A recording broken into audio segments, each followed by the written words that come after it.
Okay, so from the last talk, you should have some ideas now about what problems to work on.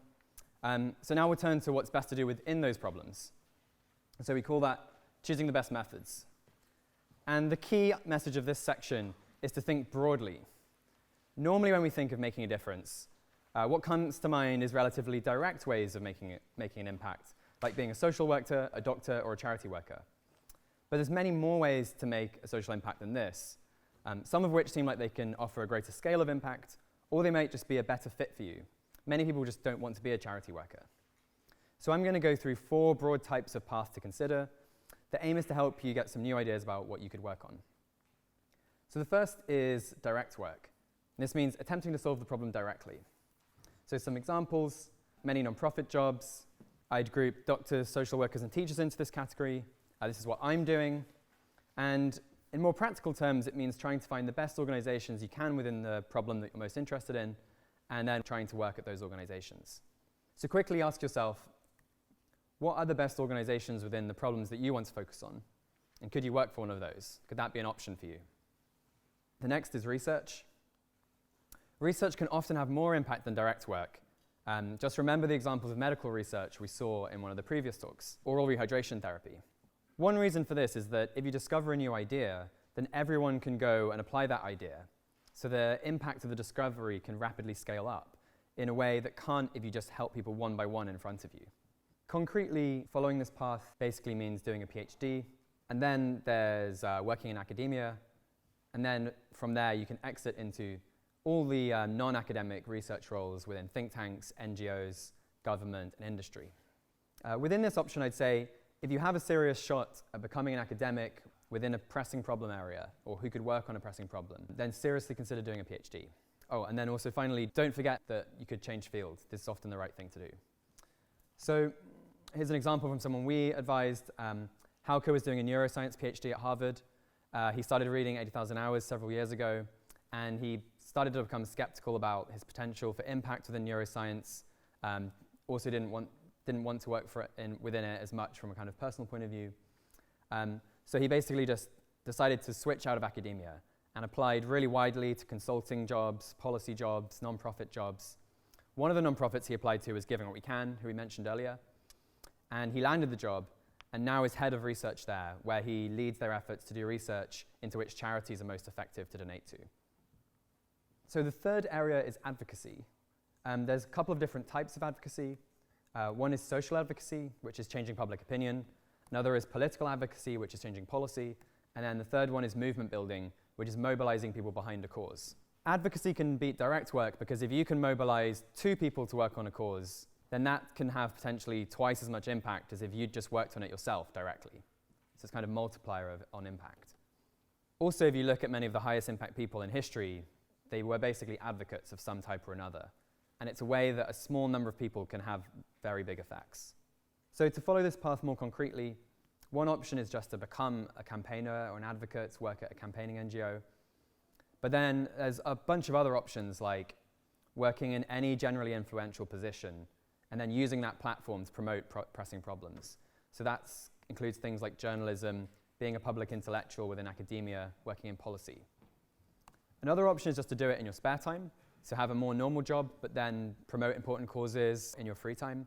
And then the third one is seriously to consider party politics, just because politicians do have a huge influence. So it's really important that the right people do those jobs. An example within this cause, Seb did 2 years of work at McKinsey. Owen was doing a maths postdoc at Oxford, doing pure maths research into a bunch of stuff to do with geometry, which he thought very likely to have very little impact on the world. And then instead they actually transitioned into founding a think tank called the Global Priorities Project, which advises governments and other major decision makers on which problems in the world are most pressing. And they've already advised the highest levels of the UK government on emerging risks from new technology.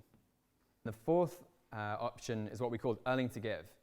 So if you're a good fit for a high earning job, then you could take that job and then donate a big fraction of the income and contribute to pressing problems indirectly through philanthropy. And this is kind of an extension of the easy baseline idea from before. This is Jeff and Julia. Jeff used to work as an IT admin at a university. but he decided he wanted to have a greater impact. So he retrained and ended up becoming a software engineer at Google. His wife, Julia, was doing nonprofit admin, and she switched to be a social worker in a prison, which was significantly higher paid. And now they collectively donate 50% of their income each year to charity. How come this can be better than direct work? So just consider the figures. Google's software engineer earns about $250,000 a year. That's roughly what Jeff is earning. So if he donates half of that, that's $125,000 a year. If he'd gone and worked in the nonprofit sector, by contrast, the average US nonprofit CEO earns about $50,000 a year.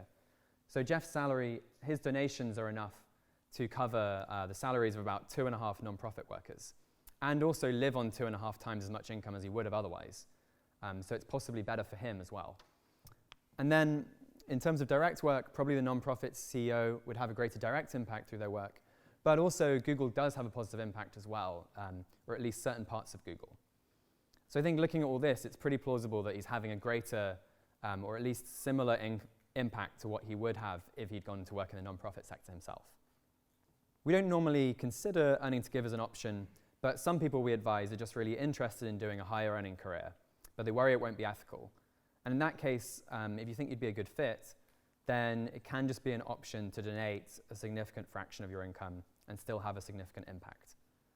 So some particularly good options in this broad area to consider: the tech sector, like software engineering, startups, consulting, asset management, and marketing.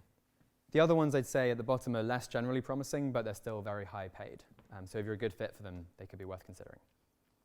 So now just take a few seconds to think, could any of these be good options for me? So we've covered these 4 methods. Which one's the best? Firstly, it depends on the needs of the problems that you want to focus on. Different problems have different needs.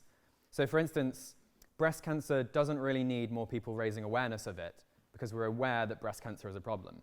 What breast cancer needs is probably more something like research to develop better treatments. So I'd say then in that cause, focusing on research is more important than advocacy. Secondly, it depends on what you're good at. So this brings us to the third and final factor in the framework. Where do you have good personal fit? So firstly, you don't want to do something that you just hate doing, because then obviously you'll burn out and have much less impact in the long run. But then you also want to find something where you're more than just not bad at it. You actually want to find something where you have the potential to be really good at it. And that's because the most successful people in the field usually have much more impact than the median people. So here's an example within research. This is the distribution of citations. And basically what you can see is that over these 4 major journals, almost all the papers have very few citations. Over scientific research overall, the median paper has about 1 citation. But then you can see this tail actually within Nature carries on. It doesn't go to 0 for a while.